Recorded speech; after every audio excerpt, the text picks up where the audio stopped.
Alguma vez na vida, ao assistir a uma competição, bateu aquela curiosidade de saber o que realmente acontece por trás da performance de um atleta de elite?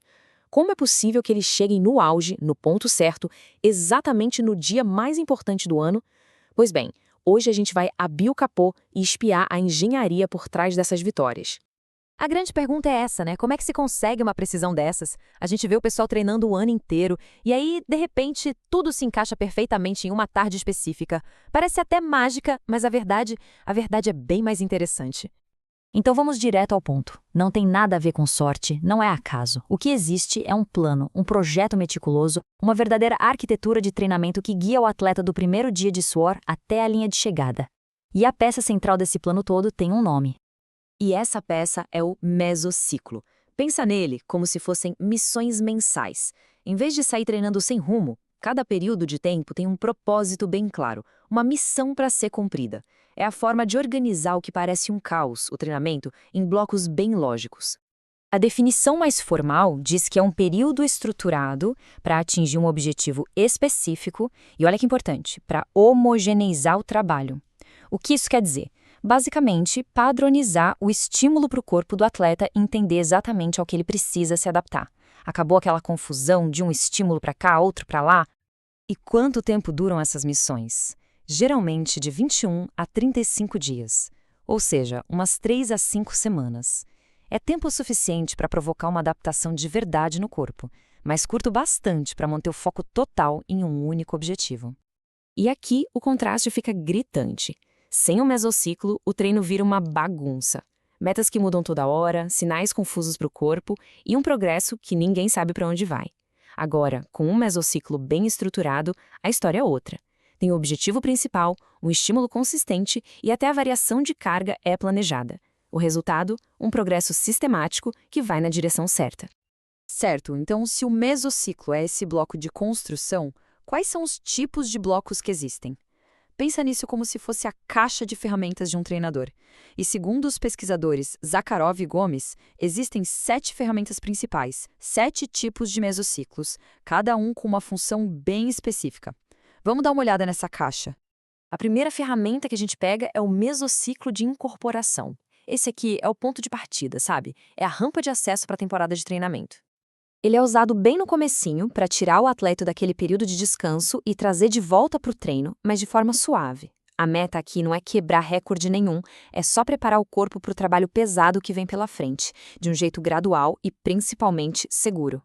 Depois da rampa de acesso, a gente entra na via expressa do treino, o mesociclo básico. É aqui que o trabalho pesado começa de verdade.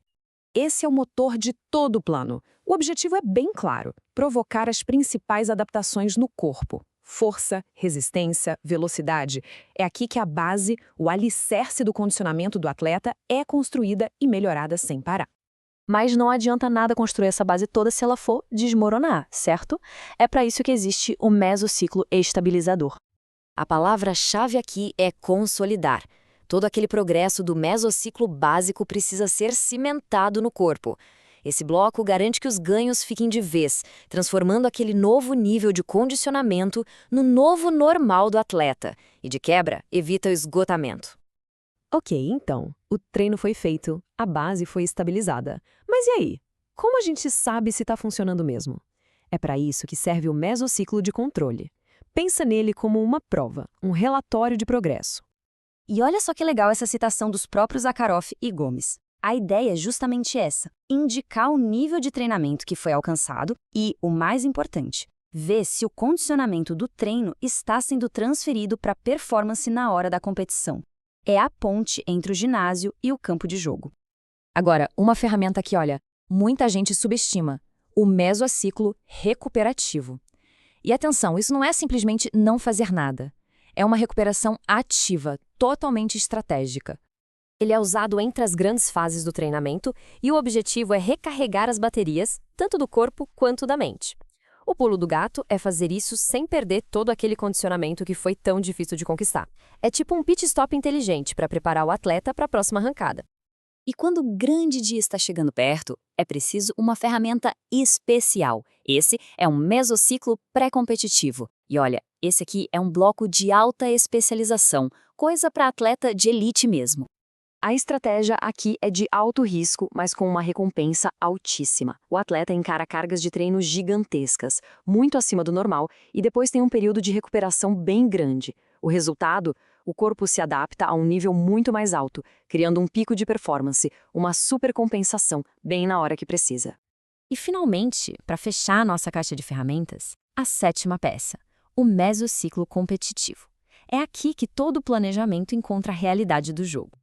Neste mesociclo, a estrutura não é mais fixa. Quem manda agora é o calendário de competições. Todas as decisões, do treino à recuperação, têm um único foco: alcançar a eficácia máxima e o melhor desempenho possível no dia do evento. A competição vira prioridade número 1, absoluta. Certo, então a gente viu as 7 ferramentas da caixa, os mesociclos, mas um bom construtor não usa as ferramentas de qualquer jeito. Ele segue uma planta, um projeto. E para entender esse projeto, a gente precisa dar um passo para trás e olhar o quadro completo, o macrociclo. E é aqui que a gente vê a mágica acontecer, como se fosse uma sinfonia. A temporada começa suave no off-season, com os blocos de incorporação e recuperação. Depois, na pré-temporada, o ritmo acelera com os blocos básico e estabilizador para construir a fundação. Durante a temporada, a música fica mais complexa, alternando entre controle e competitivo. E para o grande finale, o campeonato, entra a arma secreta, o bloco pré-competitivo, para atingir aquele pico de performance. Nada aqui é por acaso, é tudo perfeitamente orquestrado.